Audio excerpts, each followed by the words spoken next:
প্রিয় আশিক রসুল সাল্লাল্লাহু আলাইহি ওয়াসাল্লাম ও আশিকান রাসূলুল্লাহি তরিকত বন্ধু ভাইয়েরা, আমি বক্তব্যের প্রারম্ভে কিছুদিন পূর্বে এই জায়গায়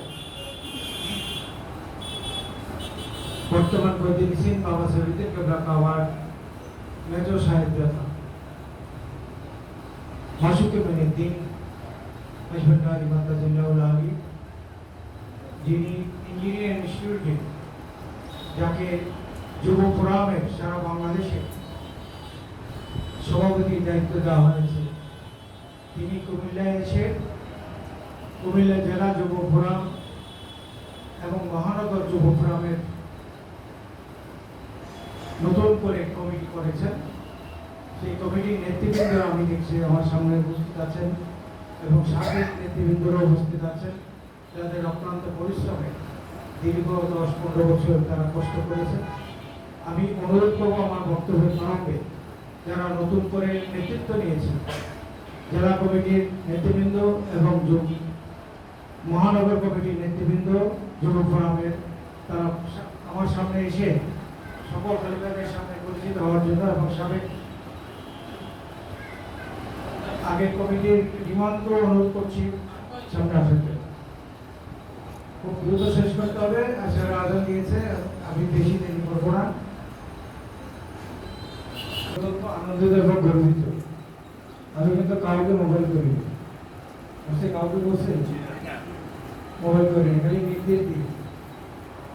আক্তার ভুইয়া, ইসরাফি, বিশেষ করে অ্যাডভোকেট লিডার, তারপরে কালাম, তাদেরকে নির্দেশনা দিয়েছে যে প্রত্যেক পরিবারকে যেন মেসেজটুকু দেওয়া হয় এবং বলা হয় এটা দরবার ভিত্তিক অনুষ্ঠান, এটা ব্যক্তি আনন্দের কোনো প্রোগ্রাম নয়, মহাসচিবের কোনো প্রোগ্রাম নয়। আমি এত বড় সাহস করবো না যে আমি একটা গোলাম হয়ে পরিবারকে ডেকে এনে কষ্ট দেওয়া, এই সাহসটুকু আমার নেই। আমি তো গোলাম না, আমি কিন্তু দরবারের নির্দেশটা শুধু পালন করেছি, আল্লাহ রসুলের নির্দেশটা পালন করেছি। এই জন্য আগে আপনাদের কাছ থেকে ক্ষমা চেয়ে নিচ্ছি এবং এই সংবাদটুকু পৌঁছিয়ে দিচ্ছি। এই অনুষ্ঠান মালার মাঝখানেও আল্লাহ রসুল খবর নিয়েছেন প্রয়োজন পড়িতে আসছে, কারা কারা আসছে। আমি বলছি যে দুর্যোগপূর্ণ আবহাওয়ার কারণে অনেকে আসতে পারেনি, তারপরে যারা আসছে আলহামদুলিল্লাহ। আমাদের মিটিং চলছে, মিটিং চলতে থাকছে যতক্ষণ পর্যন্ত এসে উপস্থিত না। তো এই সংবাদটুকু দরবারে পৌঁছে গেছে, আমাদের রসুলের কাছে পৌঁছে গেছে এবং সেটা সাথেও বলেছি আঞ্জুমানের নেতৃবৃন্দরা এসছে এবং যুব ফোরামের নেতৃবৃন্দরাও আজকের এই মিটিংয়ে হাজির হয়েছে। তো অনেক কথা বলেছেন, কিন্তু কথাগুলি সবগুলি আমাকে হজম করতে হয়েছে। আমি মহাসচিব হয়ে আমাকে হজম করতে হয়েছে, যা তা বলে কিন্তু আমাকে ফিরে দেওয়া হয়েছে। এই কথাগুলি কিন্তু প্রেসিডেন্টকে দেওয়ার কোনো সুযোগ আছে? হ্যাঁ, তো প্রেসিডেন্টের পরের স্থান পেতে আমার, তাই না?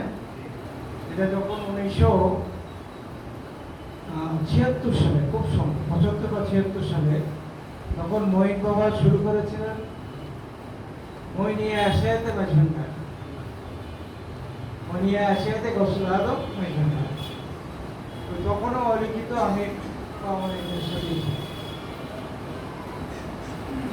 ওই মহাসচিব হিসেবে দায়িত্ব পালন করতে হয়েছে।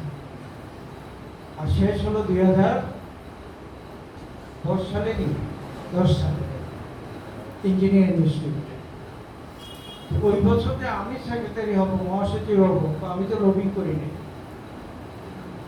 আমি তো বাবাদানকে একবার বলি নাই যে এত বছর রেখেছেন, এখন আনুষ্ঠানিকভাবে ঘোষণা দেবেন, আমাকে রাখবেন কি রাখবেন না।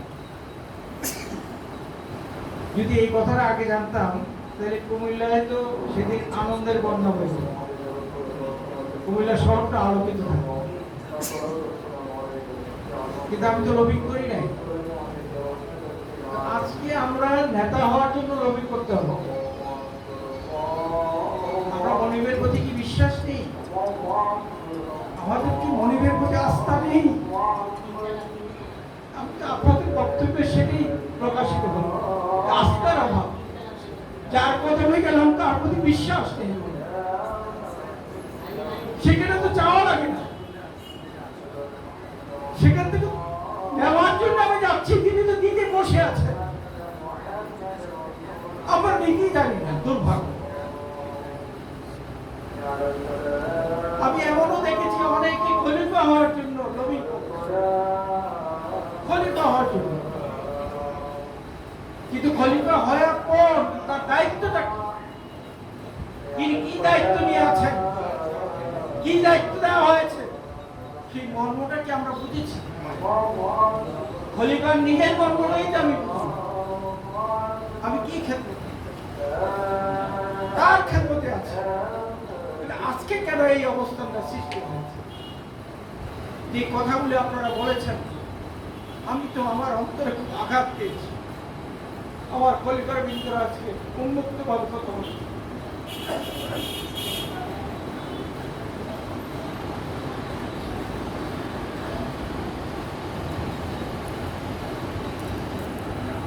আজকে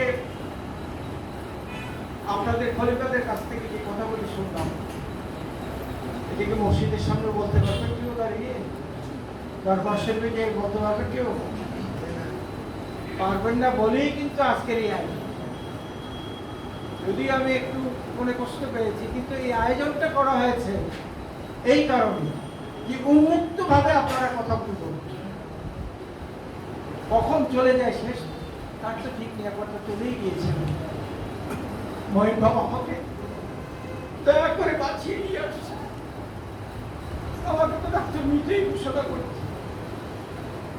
বাবা সাহেবুদ্দিন কেবল আমার এখানকার শরীরে আমার আশিকানটা বীর ভাইরা বীর মনে যা ধরেছে, আলমগীর চিন্তা করেন, আলমগীর আসতেছে। এই যে আলাদা রসুনের বাণীগুলি, এটা সত্য এবং ফলপ্রসূ। সেখানে চাওয়ার কিছু নাই, নেতা হওয়ার জন্য লবিং করা হয়, নেতৃত্ব এমনি চলে আসে। আপনার কাছেই হাঁটবে যদি মুর্শিদের দয়া থাকে, মুর্শিদের মায়া যদি থাকে, মুর্শিদের রহমত হাত যদি আপনার মাথার উপর, সেই ছায়া থাকলে নেতৃত্বের জন্য আপনাকে ছুটতে হবে। আমি কতটুকু কাজ করেছি, আমি দরবারের জন্য কতটুকু খেদমত করেছি, আমি দরবারের জন্য কতটুকু গোলামি করেছি, এটা তো একবারও কেউ কিছু বলেনি যে আমি দরবারের জন্য এটা করেছি, আমি দরবারের জন্য এটা করছি। দুসরা ভাদ্র আমি এতটা জীব নিয়ে যাব, দুসরা ভাদ্র আমি এতটা কুরবানি নিয়ে যাব। আরো মুক্তিতে তো একটা কথা আছে, 12 রবিউল আউয়াল আমি কটা মাস নিয়ে যাব, কারোর পক্ষে থেকে এই কথা বলে আসে। তাহলে আজকে মিটিংটা আমাদের ফলপ্রসূটা কত? ফলপ্রসূ একটা জানি আমরা কিভাবে সুশৃঙ্খল করব, কিভাবে দরবারকে আরো সুশৃঙ্খল করব, আমাদের আশিকানরা মঈন বাবার সুশৃঙ্খল ভক্তরা যাতে দরবারে গিয়ে কষ্ট না পায়। খলিফার আঞ্জুমানের নেতৃবৃন্দরা যারা মুরিদানদের নিয়ে যাবেন, দাওয়াত করে যাদেরকে মেহমানদেরকে নিয়ে যাবেন, তারা যাতে কষ্ট না পায়, দরবার থেকে যেতে মেহমানদারিটা ঠিক, সেই কথাগুলো কিন্তু বুঝে এসেছে। এবং সেই জন্যই কিন্তু আজকের মিটিংটা আমাদের বাক্য চেয়েছেন, তাদের দৃষ্টিতেও এই বিষয়গুলি আসছে বলি এত বছর পর আজকে সুযোগ দিয়েছেন যে তুমি কুমিল্লা দিয়ে শুরু করো। আমরা কুমিল্লা দিয়ে শুরু করি, এই সার্থকতা নিশ্চয়ই মসজিদ আমাদেরকে দেবেন না, গোলাম হইতে হবে। অনেকের রোগের কথা বলছেন, কষ্টের কথা বলছেন, তাদের মোহাম্মদ ফিরোজ দরবারে তখন লাইটিং ছিল না, কোনো ডেকোরেশন ছিল না, শুধু পাকা রুম দুইটা ছিল মসজিদ ভবনের দিকে রাখাবার, তাও ওনার শ্বশুর করিয়ে দিয়েছে। বাবা যান পূর্ব বাড়ি থেকে কিছুই আনেন নাই, ওনার করে নট এ সিঙ্গেল একটি পয়সা আনেন, তিনি বরঞ্চ এগুলো দিয়ে আসছেন। ওনার শ্বশুর দানবীর ছিলেন, বিত্তবান ছিলেন, এই জায়গাটুকু দিয়েছেন এবং দুইটা রুল করে দিয়েছিলেন। 1974 সালে আমি সেটাই দেখেছি দরবার শরীফে যাওয়ার পর। আমাদের কোনো থাকার জায়গা ছিল না। আমরা কোথায় থাকবো চিন্তা করতেছিলাম। আমাদেরকে বলো যে তোমরা ছাদের উপরে ক্যাম্প করে থাকো, আর্মিরা যেভাবে ক্যাম্প করে থাকে। এই বর্ষার মধ্যে, রোদের মধ্যে চকম নাই, কাঠ দিয়ে চকম বানিয়েছি, বানিয়ে ওখানে টেন্ট করে ওখানে আমরা ক্যাম্প করে থেকেছি। আর কুমিল্লা থেকে ডেকোরেশন নিয়েছিলাম, তার বিদ্যুৎ ঘর নামে একটা ডেকোরেটর দোকান ছিল, তার দোকান থেকে ডেকোরেশন নিয়ে যেত। দরবার শরীফ তিনি অনেক খেদমত করেছেন ওই সময়। এই ডেকোরেশন দিয়ে আমাদের দরবার ডেকোরেশন হতো। আম্মাজান দেখে দেখে খুব খুশি হতেন, প্রচন্ড খুশি হতেন তিনি ডেকোরেশনগুলি দেখতেন। তো আমরা ওই জায়গায় তো আমরা থেকেছি, আমাদের তো ঘর ছিল না। আমাদের তো শিক্ষা সেখান থেকে দিয়েছেন। নিশ্চয়ই বামনের দিন আমাদেরকে সেইভাবে দায়িত্ব দিবেন বলেই তিনি পথে ঘাটে সকল জায়গায় আমাদেরকে সেই শিক্ষাটা দিয়েছেন, তৈরি করেছেন ওইভাবে যে তোমাকে অ্যাজ এ গোলাম, নকর, চাকর, দরবারে গৌসে আজম আসবেন না, দরবারে বামনের দিন কেবলা কাবার গোলাম হিসেবে, চাকর হিসেবে তুমি আজ থেকে প্রকাশিত হবে, কিয়ামত পর্যন্ত তুমি সেই নিয়ে আমি আলমগীর সেই নিয়ে আমি এখনো তো চাকর। ওই যে বললাম শুরুতে যে মুর্শিদ প্রেসিডেন্ট, আমি রাখাতে বললাম আমার সেক্রেটারি, তাহলে মুর্শিদের পর স্থানটাই তো আমার। কিন্তু আমাকে কোনোদিন কেউ দেখেছেন এই নেতৃত্ব দেখার জন্য আমি প্রকাশ করেছি? বুকে হাত দিয়ে বলেন কেউ কোনোদিন দেখেছেন? এটা দেখার কিছু নেই। আমার মনের যদি খুশি থাকে, আমার মনের যদি রাজি থাকে, এটাই তো আমার। এই দুনিয়া তো আমার, আখেরাত তো আমার, মনেই আমাকে সব সাহায্য করবে। জান্নাতে মূল জায়গায় আমার মনেই তো আমাকে। আমরা এখন যে এয়ার কন্ডিশন করি, আর বাবা মনে ট্রেনে আসবে, রিক্সা দিয়ে সফর করেছি। একবার একটা ইমার্জেন্সি একটা প্রোগ্রাম, ভিআইপি প্রোগ্রাম, আমারও তখন গাড়ি নাই। আমি স্মরণ করছি মৌলানা মকবুল আব্দুল কাদের, তার একটা পুরনো গাড়ি ছিল। তাকে বলেছি আমার হুজুর আসতেছেন, আপনার গাড়িটা লাগবে, তাড়াতাড়ি ধুয়ে মুছে এই গাড়িটাকে সুন্দর করে রেল স্টেশনে পাঠিয়ে দিয়েছে। তার গাড়ি দিয়ে বাবাজানকে সুন্দর গুরুচং গিয়েছেন রিক্সা করে। তখন তো সে রাস্তাঘাটও ছিল না, হেঁটে হেঁটে বাবা সফর করেছেন। ওই যে হাঁটার কথা বলছিল কে জানি বক্তব্যের মধ্যে, বাবা জান সেটা হেঁটে পারছিল না।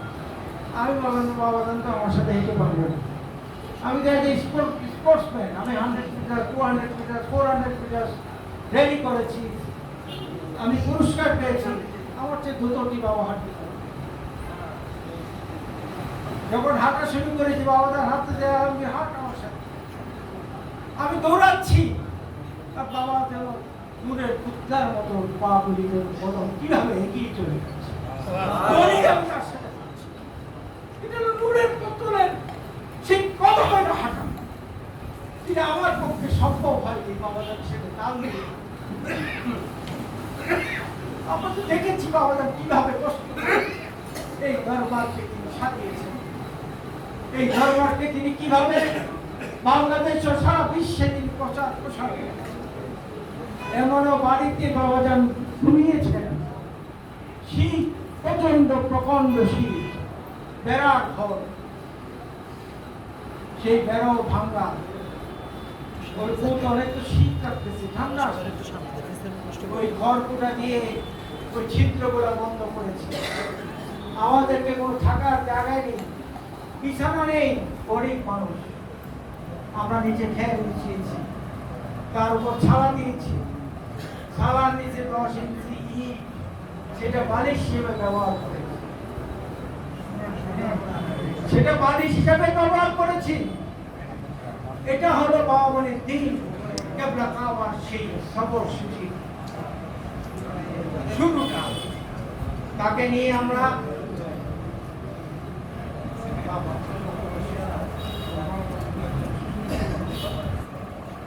আমি খুব বেশি কথা বলবো না, যেহেতু কথা বলি আপনারা সকল বিষয় বলে আসছেন, কিন্তু আমার মুর্শিদকে তো চিনতে হবে। আমি কার কাছে গেলাম, কোন মুর্শিদের কদমে গেলাম, আর এখন কোন মুর্শিদের কদমে আছি, এই বিষয়গুলি যদি না চিনি, এই বিষয়গুলি যদি না বুঝি, তাহলে তো আপনি এখনো নেতার বেশি নেতা হওয়ার চেষ্টা করবেন।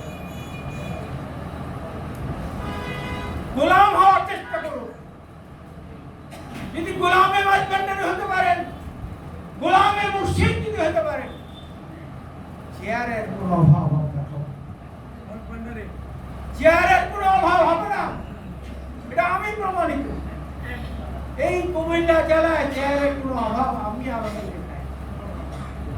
জেলা প্রশাসন বলেন, পুলিশ প্রশাসন বলেন, যেখানে আলমগীর খানের কার্ডটা দেখলে আর অপেক্ষা করতে হয় না, আমাকে চেয়ার দিয়ে আহ্বান করা। দুর্নীতি প্রতিরোধ কমিটি আপনারা জানেন, দুদক, দুর্নীতি দমন কমিশন, যেটা জেলা কমিটির প্রেসিডেন্ট আমি কি চেয়েছি, এটা আমার মুর্শিদ দয়া করে দান করেছে। বর্তমান রাজনৈতিক প্রেক্ষাপটে সুজনের যে যিনি মহা সেক্রেটারি বদিউল আলম মজুমদার, ডক্টর বদিউল আলম মজুমদার, যিনি সংস্কার কমিশনের যিনি দায়িত্বে আছেন, তিনি আমাকে কুমিল্লা জেলার সভাপতির দায়িত্ব দিয়েছেন। আমি চেয়েছি আমার মুর্শিদ দয়া করে দান করেছেন, তার মাথার মধ্যে ঢুকিয়েছেন তোমার সংগঠন বাঁচিয়ে রাখতে হলে আলমগীর। সেজন্য আমার সোনার ছেলেরা যারা দায়িত্ব নিয়েছো, যুগ ফোরামের ব্যক্তিবৃন্দরা, তোমাদের কাছে অনুরোধ করবো, তোমাদের ওঠার সময় চেয়ারের পিছনে দৌড়ে না, সংগঠনের পিছনে দৌড়া, সংগঠনের কাজ করো, দরবারের কাজ করো। যে কথাগুলি আসছে, আমি আমার আঞ্জুমানের নেতৃত্ব খলিফাদের কাছে অনুরোধ করবো, করজনী আগামী দিনে আর কোনো ভুল বোঝাবুঝি রাখা যাবে না। আমার সর্ব সন্তান যদি ভুল করে থাকে যুব ফোরামে, তারা আমার সন্তান, তাদেরকে কাছে রেখে দিবে যে তুমি এটা ভুল করছো, তোমার এই কথার মধ্যে আদবের ঘর খারাপ হয়েছে, তুমি ঠিক হয়ে যাবে, তোমার সাথে আমার কোনো বিরোধ নেই, তুমি আমার সন্তান। সেই সন্তানের মধ্যে তাদেরকে লালন করো, পালন করো, ইনশাল্লাহ তারা কিন্তু আপনার হয়ে, আপনার খলিফার নেতৃত্বে যুব ফোরামটা কাজ করবে, এটা আমি বিশ্বাস করি। বিগত দিনে অনেক কমপ্লেন আমার কাছে এসেছে যে খলিফাদেরকে মানে না, যুব ফোরাম মুরব্বীদেরকে মানে না, ইজ্জত দেয় না, এই কথা বলি আর থাকবে না। আগামী দিনে আমিও চাই যুব ফোরামের পক্ষ থেকে এই ধরনের কোনো প্রশ্ন যাতে আমার খলিফাদের কাছে, আব্দুলের কাছে প্রশ্ন দিতে না। কি বলেন, ঠিক আছে কি? হ্যাঁ, তো আমি আর কথা বাড়াবো না। যে কথাগুলি আপনাদের মাঝ থেকে আসছে, আমি আগেই শুরুতেই বলেছি, আমার দরবার থেকে অনুমোদন দেওয়া হয়েছে কুমিল্লা থেকে শুরু করার জন্য। আমি আপনাদের এগুলো সব ভোট নিয়েছি। এই ভোট নিয়ে আমি দরবারের সাথে কথা বলবো, কিভাবে এগুলোকে পরিবর্তন করা যায় সেটার চেষ্টা করব। আর আমাদের দুঃখের কথা করে লাভ নাই, এখনো বাথরুম, অ্যাটাচ বাথরুমে আপনারা ঘুমান। আমাদের সময় ছিল টাটকি, ছিল দুটা টাটকি, বেড়া দিয়ে দুটা টাটকি, টাটকিতে ঘুমাইছি। আর আমি কত বড় সৌভাগ্য, এই ছাদের উপরে ঘুমানোর সময় একবার আম্মা জান খবর পেয়েছে যে কি কারণে জানি আমি খাই, আমার আরবি খাই নাই, কোনটা খাই রাত 2টা 3টা বাজে, এই খাবার নিয়ে ভাঙ্গা চক্কর মেয়ে ছাদের উপরে আমাকে ঘুম থেকে উঠিয়ে নিজের হাতে আমার মুখ ধুয়েছে, বসনে ভাত তরকারি মেখে তোলা দিয়ে আমাকে ভাত খেয়েছে। এত বড় সৌভাগ্য বানানো আমার আম্মা দয়া করে আমাকে সৌভাগ্য করেছে। এবং শেষ পর্যায়ে বিধি হাসপাতালে ওই বিধায় লগ্নে মায়ের বাবার হাতে আমার কারণটা নিয়ে আম্মাজান বাবাজানের হাতে তুলে দিল, দিয়ে বললেন আজ থেকে আলমগীর আমার মেয়েদের সন্তান। এই জন্য মন বাবা আমাকে সবসময় মেয়েদের সন্তান হিসেবে ডাকতেন, মার্কসি। এই স্বীকৃতিগুলি দরবার থেকে আদায় করে, দুনিয়াতে স্বীকৃতির দরকার নেই। এই দরবার থেকে যদি যেটা আদায় করতে পারবে না, এটা এই পৃথিবীটাও আপনার জন্য আলোকিত একটা পৃথিবী হবে। কবরটা একটা আলোকিত কবর হবে, জান্নাতটা একটা আলোকিত জান্নাত। মুর্শিদ আপনার সাথে সেই প্রত্যাশা আমি করছি বলেই এখনো গোলামি করে যাচ্ছি। শারীরিকভাবে খুব একটা সুস্থ আছি বলে মনে হয় না। দোয়া করবেন, আমার অনেক কাজ বাকি আছে, দরবারের অনেক কাজ বাকি আছে। এগুলো যেন শেষ না করা পর্যন্ত মালিক আমাকে দুনিয়া থেকে না আনে। মালিক থেকে আমাকে দুনিয়া থেকে না আনে। আমি অর্থের পিছিয়ে ঘুরি নাই, কোনোদিন অর্থের পিছিয়ে ঘুরি নাই, কোনোদিন জায়গা জমি কিনি নাই। তার থাকে কত আমার ভাইয়ের সম্পদটা আমাকে আমার হাতে চলে আসছে, কিনে নিয়েছি। আমার বোনের অংশটা আমি কিনে নিয়েছি, এগুলো আছে কোটি কোটি টাকা সম্পদ। জগন্নাথপুরে আজকে প্রায় 90 দশকের মতো সোনা, 90 শতকের মতো জায়গা কিনেছি। সেই জায়গায় নিজের স্থায়ী ঠিকানাটা চিন্তা করেছি। ইতিমধ্যে সেখানে মিলান করানো হয়েছে, সেখানে আমার শেষ ঠিকানা করব এই চিন্তাটা করেছি। আপনাদের কাছে দোয়া চাই, এই শেষ ঠিকানা যেন আমার শরীরে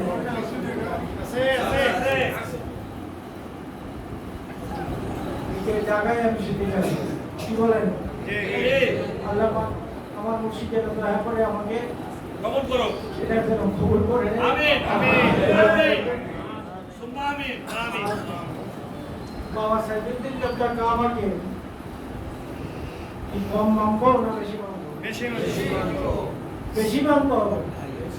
কারণ বাবা মনের দিন তো লাখো মানুষের সামনে হাত তুলিয়ে বলেছেন আমার পরে তোমরা সাইদুদ্দিনকে মানো, আমি মহিনকে মানাবো। ঠিক কিনা? হ্যাঁ বলেছি কিনা? তাহলে বাবা মনের দিন কিন্তু 5 জমানে বলেছেন, তাহলে আমি আলমগীর বাবা মনের দিনের গোলাম হাত করো। বাবা সাইদুদ্দিনকে মনি মানে আর না মানে ওই কদমে আমাকে সেজদা দিতে হবে আমার মুর্শিদ বাবা মনের দিনের। ওই সেজদা দিলে এই মনে করি বাবা মনের দিনের কথা বলছে। ঠিক কিনা? না, এর মধ্যে ভিন্নতা আছে না। ভিন্নতা থাকলে আমার মধ্যে প্রেম থাকবে না, মুর্শিদের কলম থাকবে সাথে সাথে কাটা হয়। যে আমার হুকুমটা তো আমার আলমগীর মানে, আমার হুকুমটা আমার আলমগীর মানে নাই, তার সাথে আমার ওয়ালি সম্পর্ক। তিনি বলেছেন পরিষ্কার ভাবে আমার হুকুম যে না মানবে এই জগৎ বড় জগৎ তার সাথে আমার কোনো সম্পর্ক নেই। আর যে মানবে তার সাথে আমার সম্পর্ক অবশ্যই নাই। আমি আবারও আপনাদের সকলের কাছে বলে কিন্তু যারা এসেছেন অনেক কষ্ট করে সেই 4:30 থেকে বসা, আপনাদের অনেক কষ্ট দিয়েছি। আমার বক্তব্যে যদি কারো কোনো মনে কষ্ট লেগে থাকে আমি আপনাদের কাছে ক্ষমা চাচ্ছি, আপনারা কেউ বড় কষ্ট দেবেন না। আর আমি যদি মুর্শিদের কথা বলতে থাকি রাত্রেও শেষ হবে, কারণ 51 বছরের ইতিহাস, প্রতি ঘন্টার একটা ঘন্টার ইতিহাস বললেও তো আছে না। কারণ তিনি আমাকে নিজের মধ্যে আমাকে রেখেছিলেন। প্রতিটা কর্মসূচি, প্রতিটা তার কর্মকাণ্ডে আমি আলমগীরকে ডেকে ডেকে সাথে সাথে দেখি, ও বাবু দোয়া করুন না, ও বাবু এখানে যাওয়া লাগবে। এই যে বিষয়গুলি অন্তরে গেঁথে আছে সেখান থেকে আমি মৃত্যুর পরেও সেটা বুঝতে পারি। আমার মুর্শিদ বাবাজি যেন আমার এখানে আছে, এখানে থাকবে আমার বিশ্বাস। কবরে গেলেও আছেন, হাসরে বিকেলেও থাকবেন, সকল জায়গায় আমার মুর্শিদ আছেন, থাকবেন। এই বিশ্বাস নিয়ে আমি আছি, এই বিশ্বাস নিয়ে দরবারে গোলামি করছি। শেষ কথা বলবো, ওলেমা ভাইয়েরা যারা আসছেন যত দুঃখের কথা বলছেন, দুঃখের কথা বলা শেষ। আমাকে জানিয়েছেন পরের বোঝা আমার কাছে কিন্তু বসাই দিয়েছেন, এবার এই কাজটুকু বাকি কাজটুকু আমার, আর পরের বোঝা বসানো যাবে না। ওলেমা ভাইদের বলছে আপনারা দুঃখ নেওয়া যাবে না, সব দুঃখ এখানে ভুলে যেতে হবে, ঠিক কিনা? সব দুঃখ এখানে ভুলে যেতে হবে। আপনাদের সকল দুঃখগুলো আমি আমার কাঁধে নিলাম। আমার গরিবের সাথে কথা বলে এই দুঃখগুলি কিভাবে লাঘব করা যায় সেটার প্রচেষ্টা ইনশাল্লাহ আমি থাকবো। আমাকে সময় দিতে হবে, সময় অনুযায়ী আমি শেষ করবো ইনশাল্লাহ।